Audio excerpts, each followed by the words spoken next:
వాళ్ళ ఆస్తులు కాపాడుకోవడానికి ఇప్పుడు యాంటీగా ఉంటే ఈ గవర్నమెంట్ కేసులు పెడుతుంది, ఆస్తులు కాపాడుకోవడానికి వచ్చిర్రు అని కూడా నడుస్తుంది. ప్రతి ఒక్కరికి ఆశ ఉంటది, ఆస్తులు కాపాడుకుంటారు, ఏం చేస్తారు. ఇప్పుడు గవర్నమెంట్ అన్నప్పుడు ఏదో ఒకటి చేయాల్సింది కదా. గవర్నమెంట్ పక్కకు ఈయన వచ్చిండు, ఆయన ఆస్తులు కాపాడుకుంటాడే అనుకుందాం, పోనీ వదిలేసేయండి.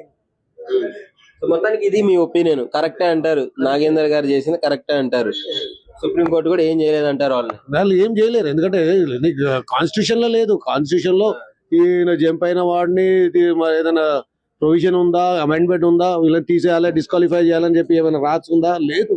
అలా పనులు చేయించుకోనికి వాళ్ళు వెళ్ళారు, డెవలప్మెంట్ గురించి వెళ్ళారు. వాళ్ళు కావాలని ఒక పొరపాటు ఏంటంటే నాగేందర్ గారు చిన్న పొరపాటు వేసారు.